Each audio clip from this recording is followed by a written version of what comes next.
Welcome to a Spanish language lab with me, Alexander. Today we're going to be reading chapter 13 from the novel Fight Club, or as it's known in Spanish, El Club de la Lucha. There are three reasons why I love reading Fight Club in Spanish. Reason number one, the sentence and paragraph structure is very simple and concise, making it an ideal read for Spanish language learners. Reason number two is that, in case you haven't heard about it, Fight Club is a great story, touches on a lot of philosophical themes that are more relevant than ever. And so I want to share all that with you. Reason number three is, as a point of reference, I left off in my last Spanish class in Spain a couple of years ago at the B2 level, which is considered advanced intermediate. And so if I would say if you're at the B1 or above level, this is an ideal read for you. If you're in the A levels, you might struggle a bit, but recommend that you challenge yourself. Um, I will not be reading from the paperback exactly. I have a PDF pulled up. I'll be reading from that. I've also included a link to this very same PDF in the video description notes. It's a completely free PDF. It's You can download it, you can follow along, you can read on your own. It's a free resource I provide to you. And lastly, the way this video is structured is I'll be reading through chapter 13, which is only a couple of pages long. And then afterwards, I'll be analyzing the grammar, the vocabulary, going through reading comprehension, and that sort of thing. So without further ado, let's get to it. All right. Capítulo 13. Al llegar al Hotel Regent, Marla está en el vestíbulo vestida con un albornoz. Marla me llamó al trabajo y me pidió que pasase del gimnasio, la biblioteca, la lavandería o lo que hubiera planeado para después del trabajo y que fuese a verla. Por eso me llamó Marla, porque me odia. No dice nada sobre sus reservas de colágeno. Me pregunta si podía hacerle un favor. Marla se ha quedado esta tarde en la cama. Marla vive de los platos cocinados que el servicio de comida sobre ruedas mandan a sus vecinos fallecidos y que ella recoge con la ex- excusa de que están durmiendo. En resumidas cuentas, Marla se ha quedado esta tarde en la cama esperando la llegada. Entre las 12 y las 2 del envío de comida sobre ruedas. Hace 2 años que Marla no tiene un seguro médico, por lo que dejó de hacerse revisiones. Sin embargo, esta mañana se descubrió en un pecho una especie de bulto y los nódulos que tiene bajo el brazo y cera del bulto estaban a la vez blandos y duros al tacto. No, y no podía decírselo a ninguna de las personas que quiere para no asustarlas. Y tampoco podía permitirse pagar a un médico si no era nada, pero necesitaba hablar con alguien y que ese alguien la examinase.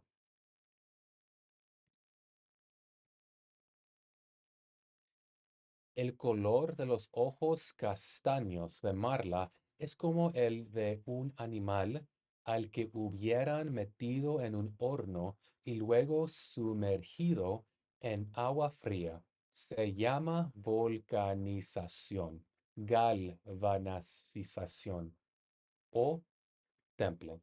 Marla promete olvidar el asunto del colágeno si la ayudo y la examino.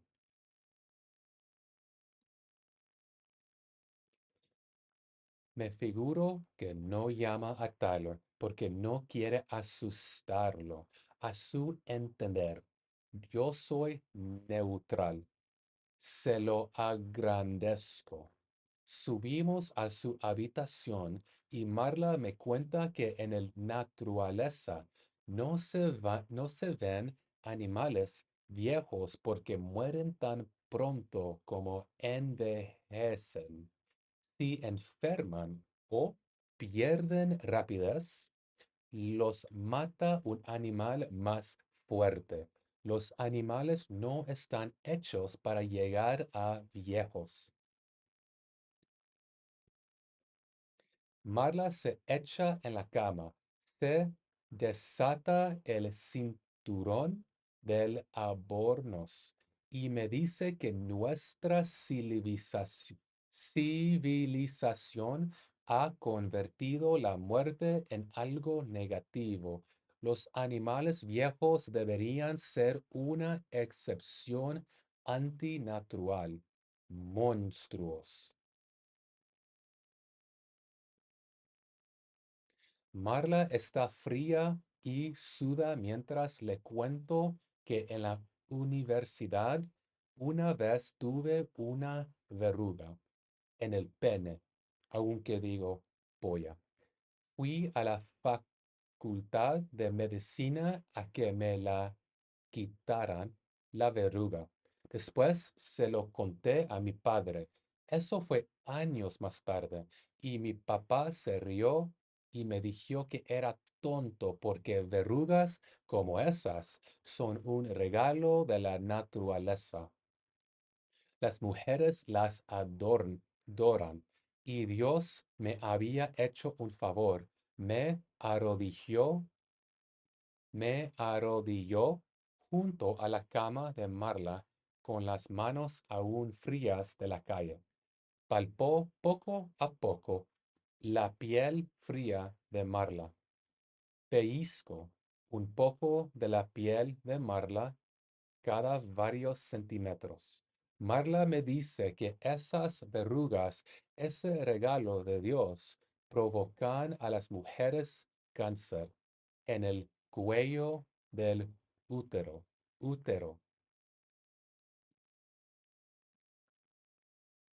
Así que estaba sentado sobre una toalla de papel en la sala de reconocimiento de la Facultad de Medicina, mientras un estudiante me rociaba la polla con un bote de nitrógeno líquido y otros 8 estudiantes observaban.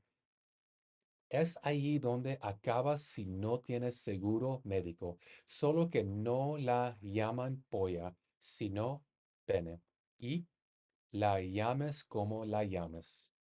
Te la rocían con nitrógeno líquido.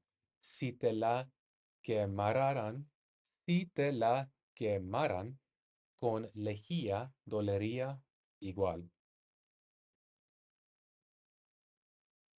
Marla se ríe hasta que se da cuenta de que mis dedos se han detenido, como si hubiera encontrado algo. Marla deja de respirar, su estómago parece un tambor y el corazón es como un puño que golpea por dentro el cuero denso del tambor.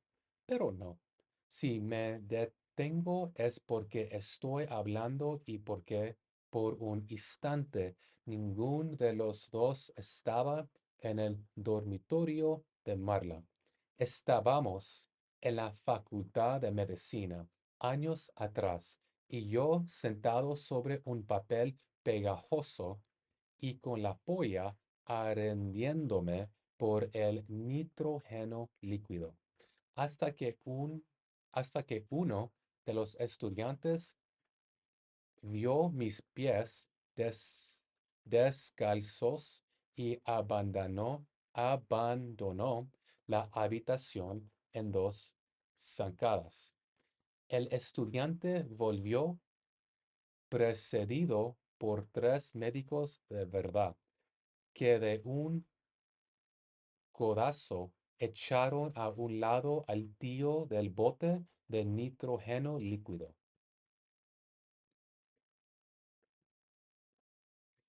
Uno de los médicos de verdad me levantó de pie derecho y lo plantó ante la cara de los otros médicos de verdad. Los tres lo hicieron girar, lo palparon y sacaron fotos con una Polaroid. Y fui como si el resto de mi persona a medio vestir y con aquel don de Dios medio congelado ya no existiese, existie, existiese, solo el pie.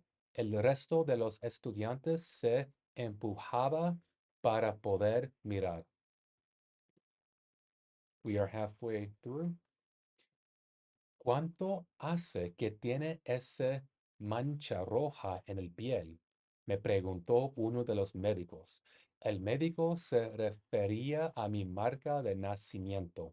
Una marca de nacimiento que tengo en el pie derecho y con la que mi padre bromea y que parece un mapa granata de Australia con una Nueva Zelanda diminuta junto a ella.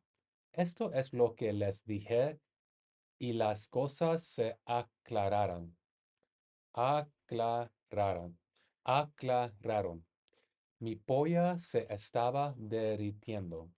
Se marcharon todos menos el estudiante del nitrógeno y creo que también se habría ido.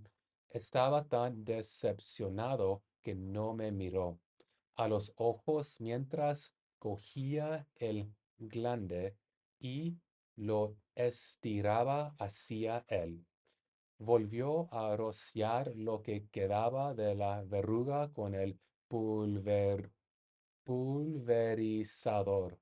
La sensación era de que aún cerrara los ojos y me imaginara que el polla estaba a cientos de kilómetros, seguiría doliéndome.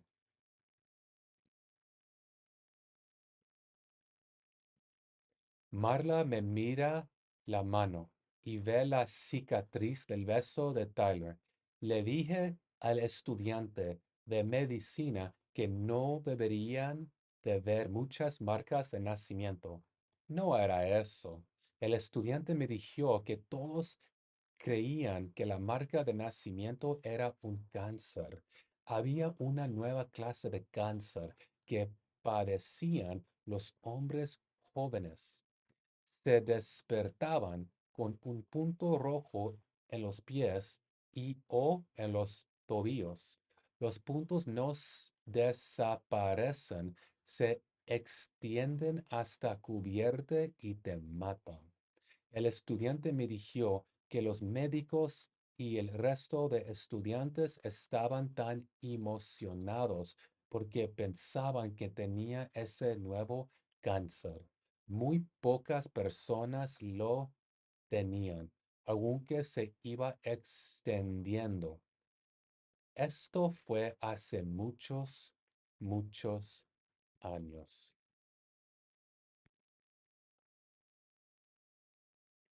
Con el cáncer pasan estas cosas, le digo a Marla.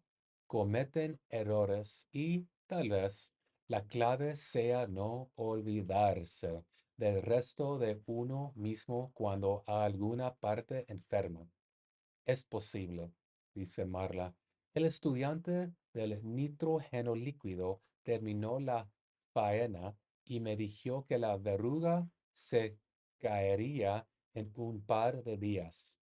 Sobre el papel pegajoso, al lado de mi culo desnudo, había una fotografía de mi pie que nadie quería. Le pregunté si podía quedarme la foto.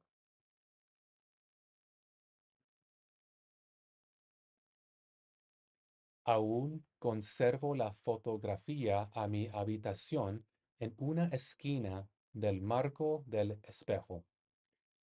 Todas las mañanas me peino delante de ese espejo antes de ir a trabajar y pienso que hubo una vez en que, durante 10 minutos, tuve cáncer o algo peor de cáncer.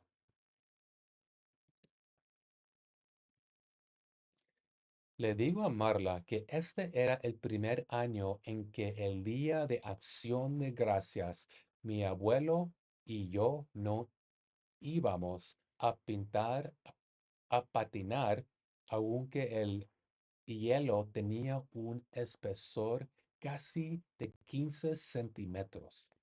Mi abuela siempre lleva en la frente o en los brazos esos emplastos redondos sobre unos lunares que tuvo toda la vida y que no tienen buen aspecto. Se extienden por los bordes y su color marrón se vuelve azul o negro.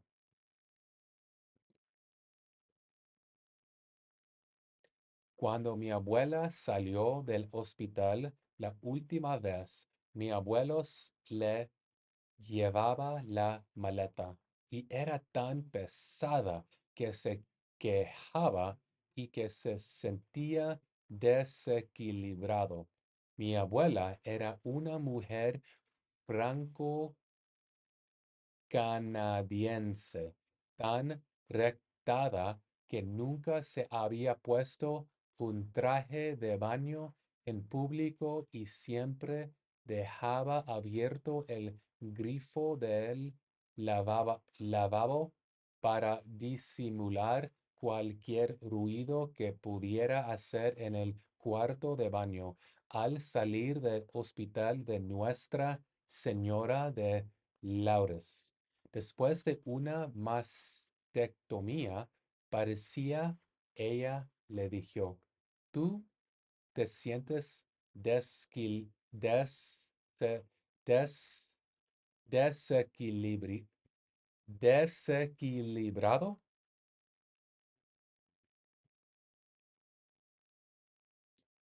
Según mi abuelo, esto resume toda la historia, como era mi abuela el cáncer, su matrimonio, tu vida.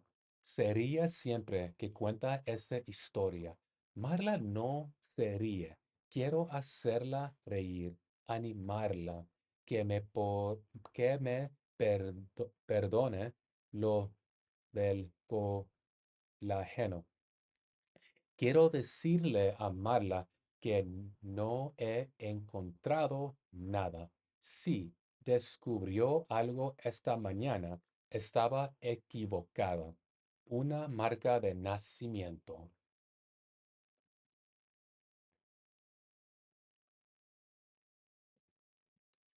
Marla tiene la cicatriz del beso de Tyler en el dorso de la mano. Quiero que Marla se ría, así que no le cuento lo de la última vez que abracé a Chloe. Una Chloe sin pelo, un esqueleto hundido en cera amarilla con una bufanda de seda en torno a su cabeza clava. Abracé a Chloe una última vez antes de que desapareciera para siempre.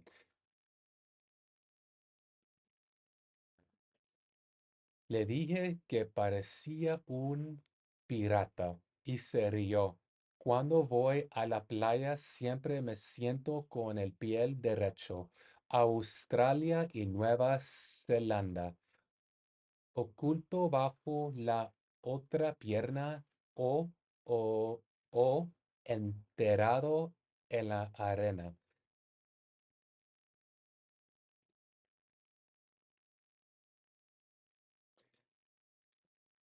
Tengo miedo de que la gente me vea el pie y empiece a morirme en su imaginación. El cáncer que yo no tengo está ahora en todas partes. Eso no se lo cuento a Marla. Hay un montón de cosas que deseamos ignorar sobre la gente que queremos, para animarla, para hacerla reír. Le cuento lo de la mejor del consultorio de querida Abby, que se casó con un guapo y brillante empresario de pompas fúnebres.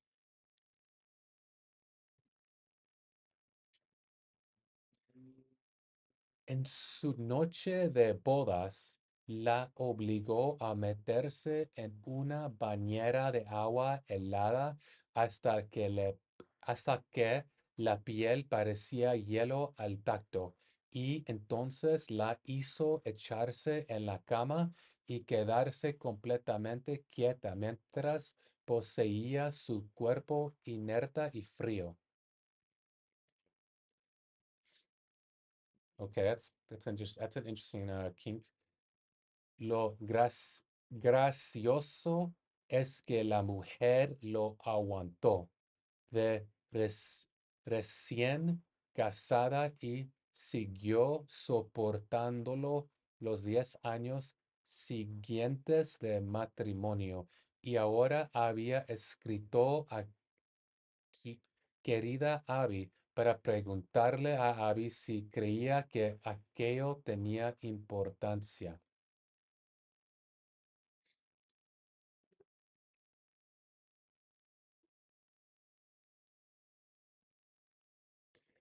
All right, so that was chapter 13. It was only a couple pages long, and chapters in Fight Club tend to be on the short side, which makes it ideal for this video format. So, chapter 13. What happened in chapter 13? So I have a few things highlighted here.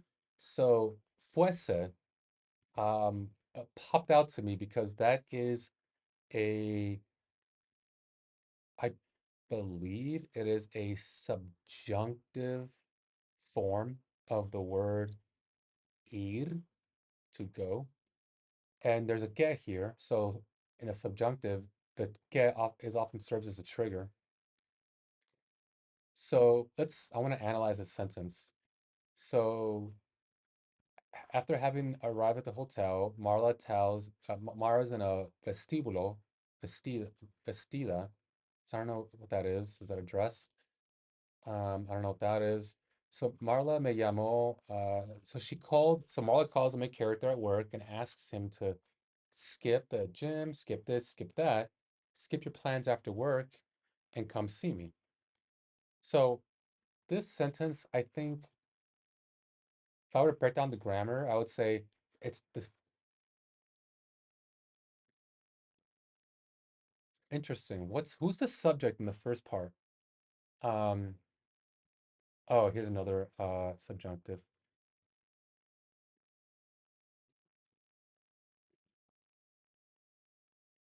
There we go. So there's another subjunctive. I would say, Marla me llamó al trabajo y pidió que pasase del gimnasio. That's not like an emotion. That's not hypothetical. There's no uncertainty there. That's just an ask. It's just a fact. Um, we'll come back to that. Blah blah blah blah.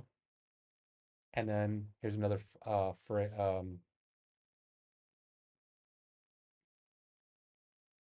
guess phrase, not quite another sentence. Que fuise a verle.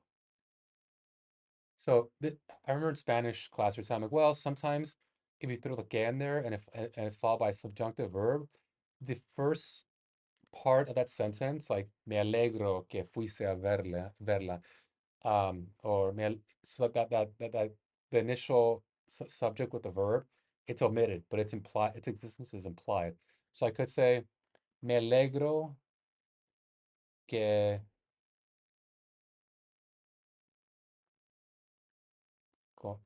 comas tu comida. Ah, que comas tu comida, something like that.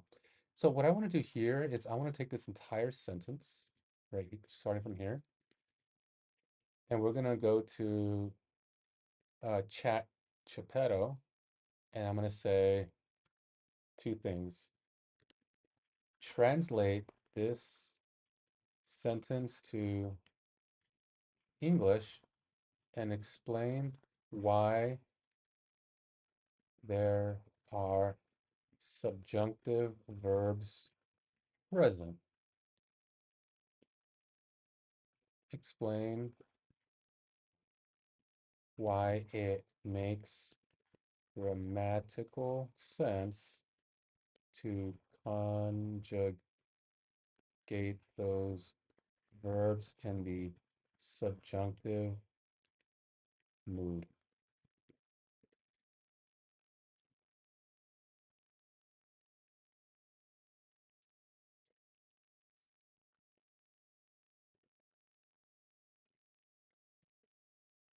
Okay, so what we have here is the translation. Marla called me at work and asked me to skip the gym, the library, the laundromat, or whatever I had planned for after work and to go see her. So the two subjunctive verbs in the sentence. Did I mention there's only two?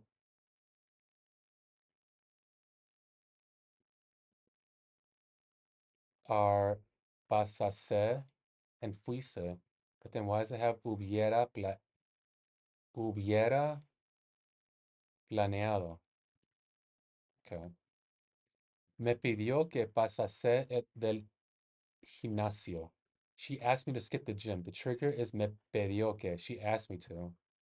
This is a classic subjunctive trigger. Whenever someone asks, wants, or demands that someone else do something, the verb and oh, I took a desire. Okay, that's like another form of desiring. You ask, me gustaría si hagas esta cosa. Me gustaría que que comas tu comida. Okay, that okay. Why subjunctive? Because it expresses a desire. There we go. A desire or request.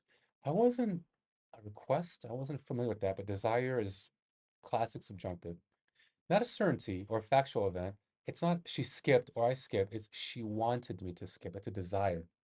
Okay, I'm with it. Me pidió que pasase. Incorrect. Me pidió que pase is indicative. We would incorrectly suggest a factual past event.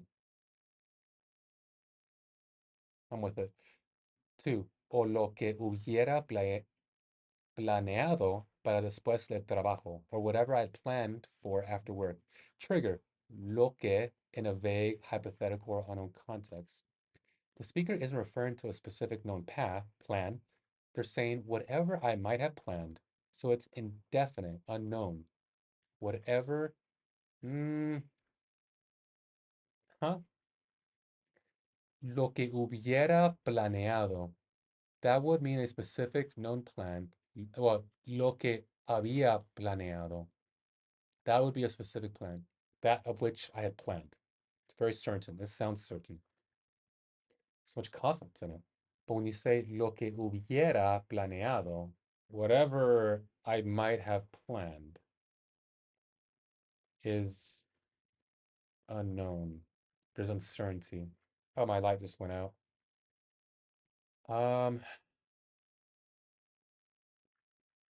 is that true? Okay, we'll just go with that. Lo que fuise a verla, and to go see her, me pidió, still governs this verb. Ah. Same explanation for as for pasase, it's a continuation of the request. Que fuise a verla. Que fui a verla. That would state a fact, not a request. Okay. Me pidió,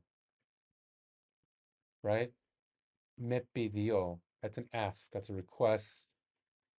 Um, to desire. Okay, I'm comfortable with that. I hope you guys are. I'm good with that. Let's go back. All right. So she asks me to do her favor. Okay, so yeah, what I had thinking in this whole paragraph was, so first of all, Meals on Wheels. That's funny. I don't know if anyone here remembers that. So what's happening here is a few different things. Marla doesn't have any health insurance. She can't afford food, so she takes the food as delivered to dead her dead neighbors who died of old age, and that's her food. These like microwavables that are meant for 7-year-olds who can't cook for themselves. Um, and so Marla, given that context, Marla asked the main character, our anti-hero, for a favor. Marla was feeling her breast, doing I guess, like a lump check, and she felt a lump, so she wanted a second opinion. Instead of asking a doctor, she asked our main character here, because she can't afford to go pay a doctor. Right here. Tampoco podía permitirse pagar a un médico si no era nada. So if it's nothing, it's a waste of money. Only if there's actually something there the doctor can do something about, then that's money well spent. So she's thinking of it in terms of investment, seeing a doctor as an investment, but she's like, it needs this investment needs to pay off because I can't just pay for a visit and it turns out I'm perfectly healthy. She doesn't have that kind of money. So she's struggling financially. What else? Oh, and then we come into this conversation about what is natural. Los animales no están hechos para llegar a viejos. Animals are not made to arrive at old age. Human beings live to a ripe old age, like 70, 80, sometimes wildly past 100. They can't defend for themselves, which is what we saw in this paragraph. They can't even prepare their own meals. But in the animal kingdom, it's you you might be the human equivalent like a 38-year-old. If a 38-year-old lion, and if you attack I don't know, a male deer, something with horns, and you get stabbed and you bleed out and now you have a bad leg, it's like the other lion's like, fuck this guy. I never liked him anyway, so they take him out. Or the hyenas take him out. Like nature is unforgiving. Nature favors and selects for the strong, whereas human culture, human civilization helps keep the weak and useless alive. And that's the contrast I picked up here. It's quite a contrast. And it's like when you think about that in the abstract, it's like, yeah, that it is what it is. That makes sense. Nothing new here. But then you add the additional detail of Marla freaking out because she thinks she found like a cancerous lump. Then it's like, oh, hold on. I don't want to die. And I'm not weak. I'm good. I am otherwise an excellent human being. I just might have this one thing. And then here she says, me figuro que no llama a Tyler porque no quiero asustarlo. You don't want people to know that you're that weak, vulnerable lion in the savannah. You don't want people to know that you are inferior in some way. Because if you do that, people start to die. You start to die in other people's mind. Like, oh, this guy's on his way out. He's decaying, or she's decaying. It's like, ugh, like I don't, it's not attractive, you know? Um, and then he gives a story about going to the hospital, like a university hospital, because that's what he could afford. And he had a wart, la verruga, I believe is a wart. He had a wart on his penis. And his dad, years later, saying, ah, you fool, you basically have like some variation of like a dildo with ridges. And so that's just more pleasure for whoever, for the woman you're having sex with. And so his dad would just kind of like, give him a hard time with that. And you see that when he describes it.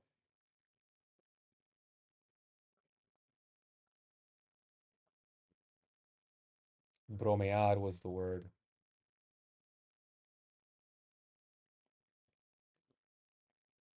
But here he says, Mi papá se rió y me dijo que era tonto. My dad laughed and said I was dumb because warts of this kind are a gift from nature. Un regalo de la naturaleza. Naturaleza. I'm actually saying that right. That's nice. And so our main character is at the hospital. You have one of the medical students putting liquid nitrogen on his penis, on the wart, to get rid of it. And which might be a sexually transmitted disease like HPV or something like that, to get a wart. Not quite sure how that works out. Oh, I highlighted this. La llames como la llames. But the reason why I highlighted this is because the word is the indefinite form, the indefinite, the indefinite, the indefinite, like the standard non-conjugated form of the verb, indefinido. You know what I mean? Is llamar with the ar, llamar. But here they switch it to es, la llames, which indicates to you that the word is in a subjunctive form. So that caught my eye. It's like, oh, okay, why is it in a subjunctive form? I just want to come back to that and figure that out. Solo que no la llamen, see, because it's an indefinite form. Solo que no la llamen polla, sino pene, comma, y la llames como la llamas, te la rocían con nitrógeno líquido. And can you figure out why it's conjugated as subjunctive here? La llames como la llames. See, I don't know. So, oh, I'm gonna look it up on ChatGPT, but I think it's an imperative. It's a positive imperative. It's a command. You call it what you want. Look, you call it what you call it. That's what's happening. Okay, so I think I solved this puzzle. Sherlock Holmes will be proud of me. Let's check our answers. So translate to English and explain why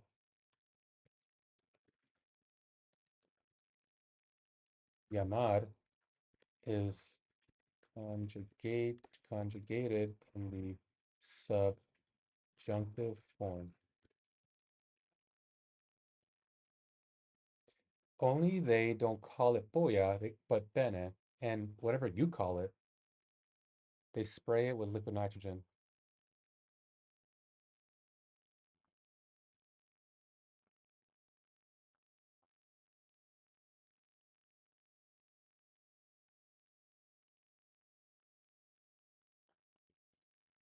Okay, so it's not because it's an imperative.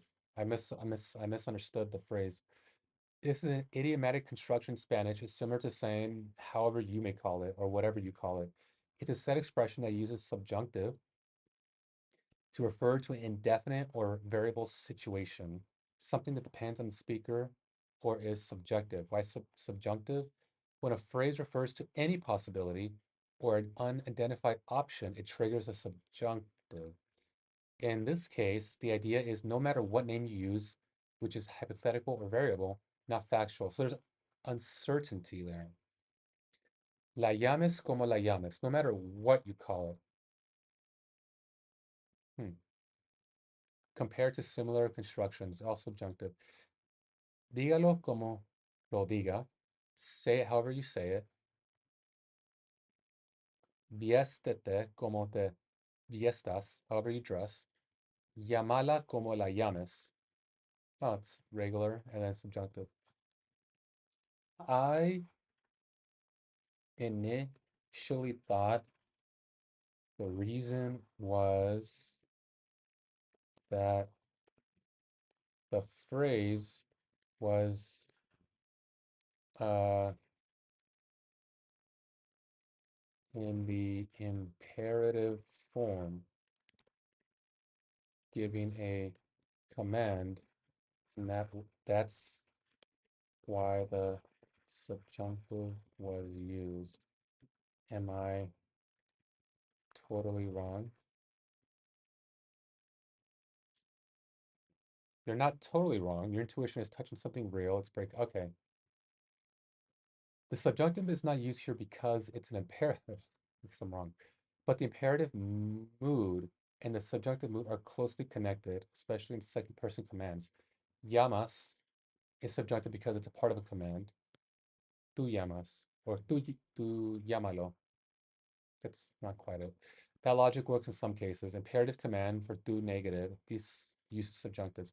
No llames a tu madre tan tarde. It's a negative. I thought it was a positive imperative. Don't call your mother so late. Llames is subjunctive, use a negative command, but in your middle sentence, it isn't a command. This isn't telling someone to call it something. It's stating however you call it. Okay, so did I interpret the use of the subjunctive here as being triggered by uncertainty? Yes, absolutely. Spot on. In fact, uncertainty is one of the core triggers. Yeah. Okay, so I think we're done here. So it's translated as great. So let's go back up and the phrase it translates into, nope, too high up. The phrase translates into no matter what you call it. So there is uncertainty there. Like I don't know what you call it. Whatever you call it, man. I don't care. It's kind of like that. That's kind of like the vibe. There's uncertainty there. Okay, we can go back.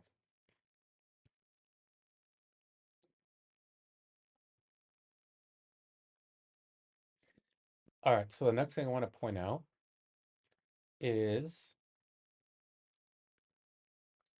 so on page 2 we have something highlighted here. It reads. Se marcharon todos menos el estudiante del nitrógeno y creo que también se habría ido. So everyone left the room except the student with the nitrogen, and I think he too would have left. Estaban tan decepcionado que no me miró. Estaba tan. Okay, so basically they're all disappointed. Decepcionado, disappointed. So everyone left the room after thinking that his birthmark was cancer in a state of disappointment. Even the guy taking care of his wart, the liquid nitrogen, he probably would have left too because he too was disappointed to find out that our main character didn't in fact have cancer, which is an odd thing to say. It's like, oh, you don't have cancer? All right. It's like, what? What's happening here? So these are medical students, and then you get a few real doctors, doctores de verdad. They're all like, yeah, here's the good stuff, something we can study. They're just looking at him like a scientific experiment, that you can just cut pieces off of his body and study it. They're literally trying to cut off not like with an incision, but with liquid nitrogen, they're trying to remove the wart on his penis. And to him, he's just he's not quite a cadaver because he's alive, but it's not much different. It's just a science experiment. And, we have to think about how that makes you feel. And so Marla has the bump in her breast that she thought she felt the morning of. And and we start talking about old animals. Animals don't make it to old age in nature because nature selects for the strong. And then here, the main character is in this university hospital, and everyone's disappointed that he's not dying because they can't study him. Um,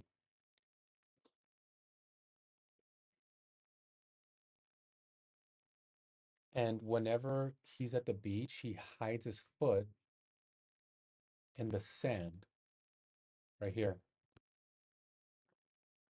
La otra pierna o enterrado en la arena, arena, because he doesn't want, right here, this right here. Tengo miedo de que la gente me vea el pie y empiece a morirme en su imaginación. So I mentioned earlier that when you look like you're weak and decaying, you just kind of start, or growing in old age sometimes, you just start dying in the minds of people. Like you need to be young and healthy and capable and attractive and useful. And if you aren't these things, you're basically worth jack shit to people, to society, and you have to think about how that makes you feel. Now, this is a very existential novel, and so it's dissecting, it's deconstructing, and analyzing various aspects of a culture, and questioning these assumptions and poking, and prodding things that people maybe don't want to shine a light on and think about because it's uncomfortable. And this is certainly one of those things. Now, this word, I don't have no idea what it means. So he's describing his grandmother. Mi abuela era una mujer franco-canadiense, tan recatada que nunca se había puesto un traje de baño en público. So his grandmother was a woman franco-canadiense that never put on a bathrobe in public, but the hospital, old age, sick, kind of forces your hand. So let's find out what this means. I don't know if ChatGPT is going to be able to tell us. French Canadian,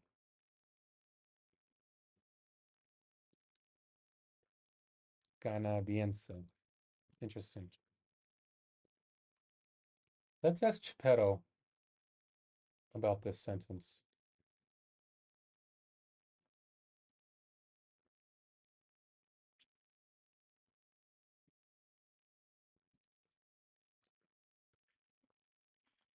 Take this sentence from the novel Fight Club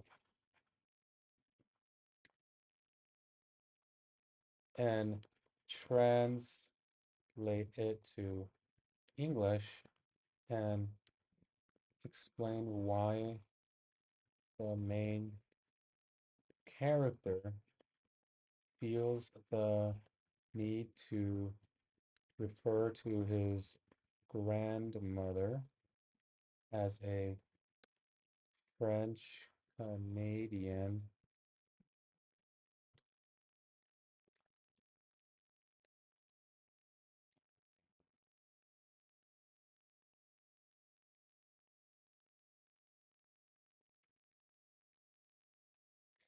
French Canadian is a cultural stereotype of repression and modesty.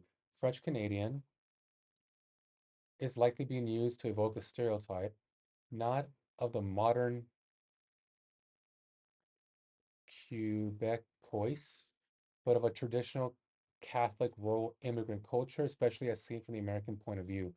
Old world values, traditional gender roles, strong Catholic guilt, strict decorum, sexual repression, modesty, shame about bodily functions, emotional restraint, never showing vulnerability or improper behavior. The narrator is not just stating ethnicity, but he's invoking a kind of austere, hyper modest archetype that colors the rest of the description. A woman who is so modest she runs water to cover the sounds of pain. Oh, I guess I didn't pick up on that. That actually explains it, doesn't it?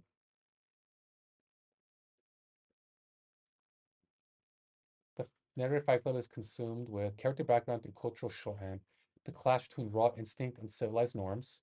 Yeah, I see that. Shimmer and barley desires a need to destroy false masks of propriety. Why make her French Canadian and not just Catholic or modest? Because French Canadian adds texture, believability, and ironic contrast. A real culture group Americans might recognize as other, with the whiff of old Catholicism. It creates a contrast, French associated with sensuality versus modesty. She won't even be heard in the bathroom. This irony reflects Fight Club's deeper themes, the war between public appearance and private desire. I like that idea. The war between public appearance and public desire.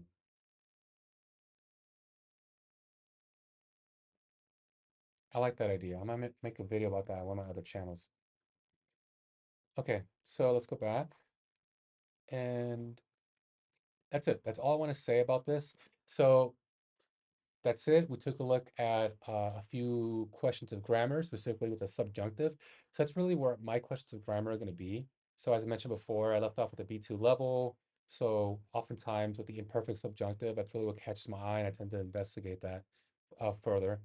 And sometimes things don't translate. I mentioned earlier that I understand the vast majority of what's written, and I think that holds true. But not everything is gonna, be understandable to me, so I'll have to look a few things up. All right, so I hope this was useful. If you made it this far, it's because you found this to be valuable, and I appreciate if you do both of us a favor, like the video, which indicates to me that this was in fact useful for you. Subscribe to the channel so that you do see the new videos pop up in your feed, and leave a comment in the comment section below. Let's get a conversation going. Let me know what you found helpful, what you didn't find helpful in this video, or just some thoughts you made while we were reading through the chapter. Just Just let me know you're out there. All right. Ciao.